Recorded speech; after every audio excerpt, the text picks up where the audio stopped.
Bonjour, bonsoir, my friends. We're back for another one of Rachelle's recipes. Of course, this month is Haitian Heritage Month, so of course we had to bring you back inside the kitchen because today we're gonna make something called pate, which is basically a Haitian beef patty. You might have had a Jamaican beef patty before. You might even had an empanada. So same thing, similar ingredients, but we're gonna do it the Haitian way. So why don't we get started? Take a look at all of your ingredients. We have ground beef, onions, peppers, your seasonings of choice. Today I'm working with paprika, garlic, black pepper, all-purpose Goya seasoning, and the star of the show today is the chicken bouillon cube. Mix all the seasonings in a bowl with your ground beef and allow it to marinate. Over a medium hot pan, add some cooking oil, onions, peppers, and mix in your Haitian épices. So what I just added was something called épices. And what it is a really good seasoning base, and it's made with a lot of different herbs. Now again, everybody makes theirs a little bit differently. I make mine a little bit more different than my mom's, but what this is scallions, green peppers, onions, garlic, parsley, cilantro. This time I used a habanero pepper, but really I would use a Scotch bonnet pepper, pretty much the same thing. I mix that all together, add a little vinegar, and whenever I go to the grocery store, if I get a bunch of meat, but I'm not ready to cook it yet, but I want to freeze it and have it seasoned, I'll put that on there and it helps kind of preserve the food. And in a lot of different foods it is that I make, I use this as a base to kind of give it a little bit more flavor. Now add ground beef and cook it to your liking. Now back at the table, take your puff pastries and split them into 9 pieces. I'm not the best at cutting evenly, but you get the picture. Spread the pastries out just a bit and add your ground beef. Top with another layer of your pastries and take a fork and press into each pastry on the edges to make sure that they're closed together. Place it in your preheated oven to 350 degrees and allow the pastries to cook for 30 minutes. And so now we have our Haitian pate. I hope you enjoyed this during Haitian Heritage Month. And everybody, bon appetit. Yoo-hoo! Hello everybody, and we're back with another one of Rachelle's recipes. So thank you all so much for coming back into my kitchen, into my happy place as I like to call it. But today, I'm gonna show you how to make my infamous, and yes, I said infamous, spinach and artichoke dip. Now I realized I've talked a lot about my dip. We've had my dip on Studio 10, but I've never actually showed you all how to make it step by step by step. So today I'm gonna walk you through all of it. Let's get started. We've got all of our ingredients laid out right here in front of us. We've got the star of the show, the spinach. Now, what you wanna do is make sure this spinach is frozen, okay? Don't get fresh spinach because it'll burn way too easily. You're gonna need your cream cheese. You're gonna need your Parmesan cheese. And what do we always say? We want black cheese, so this way we can shred it. In this case, for mozzarella, you'll be okay if you don't have the shredded. We've got some olive oil, some artichoke, of course, and our seasonings. We've got our black pepper. We've got our Goya, our all-purpose seasoning. We've got our garlic. We've got our sour cream. And of course, get your favorite type of potato chip. But looks like we've got all of our ingredients, so let's head on over to the stove and get started. All right, well, let's get started. And first things first, let's preheat the oven to about 350 degrees. And let's also turn our stovetop on to a pretty low heat. The next thing we're gonna do is take some olive oil and we're gonna put just enough to coat the bottom of the pan. So first, let's start with putting in a little bit of garlic. If you don't wanna get the full spoon, I would say probably put like a quarter of this. So remember, I said you wanna use frozen spinach, not fresh.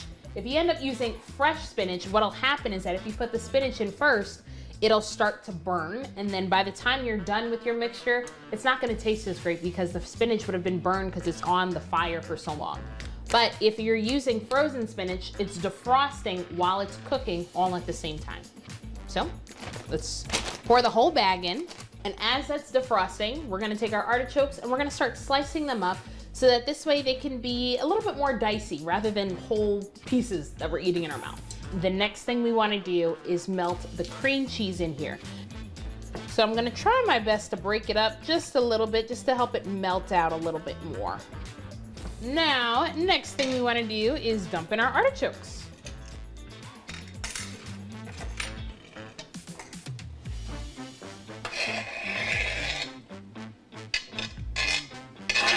Now in this moment, we're gonna add a little bit of sour cream, which you don't want too much of, but 2 serving spoons full of pretty much works. Now, as we're cooking in and we're mixing in all these different ingredients, what I always like to do is put the spices in now before you finish everything, so that this way the spices have enough time to marinate and cook within all the food. So, my star, my girl, my Goya, black pepper to coat the pan. And as this continues to mix, now you want to just top it off with a Parmesan cheese. And now we want to add a little bit of mozzarella, just enough for it to be cooked inside. And just continue to stir the entire mixture together. Now, once everything looks like it's just about blended together, you can pour it into a bowl. So what we're gonna do is take just a little bit more mozzarella cheese just to put on top, just a little bit more. And we're gonna throw this right into the oven just for about 10-15 minutes. All right, well, she's looking pretty good. The timer went off, but now what I like to do is just add a little broil to her, just so that the top of it comes out a little brown and it makes it really appetizing. We're gonna put our broil on high, but only for 5 minutes. And really, when I say 5 minutes, all right, well, we hear the sound of that. Sounds like she's ready to come on out. Woo! How delicious.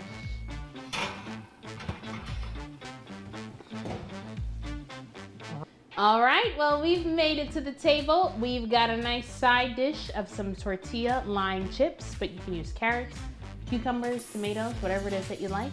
But serve it hot. It always tastes better warm than it does cold. But thanks for joining me, guys, and let me know if you try this at home. Let me know what it tastes like for you.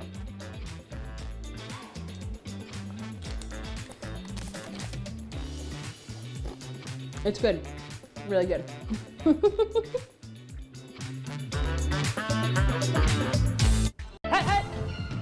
Hi!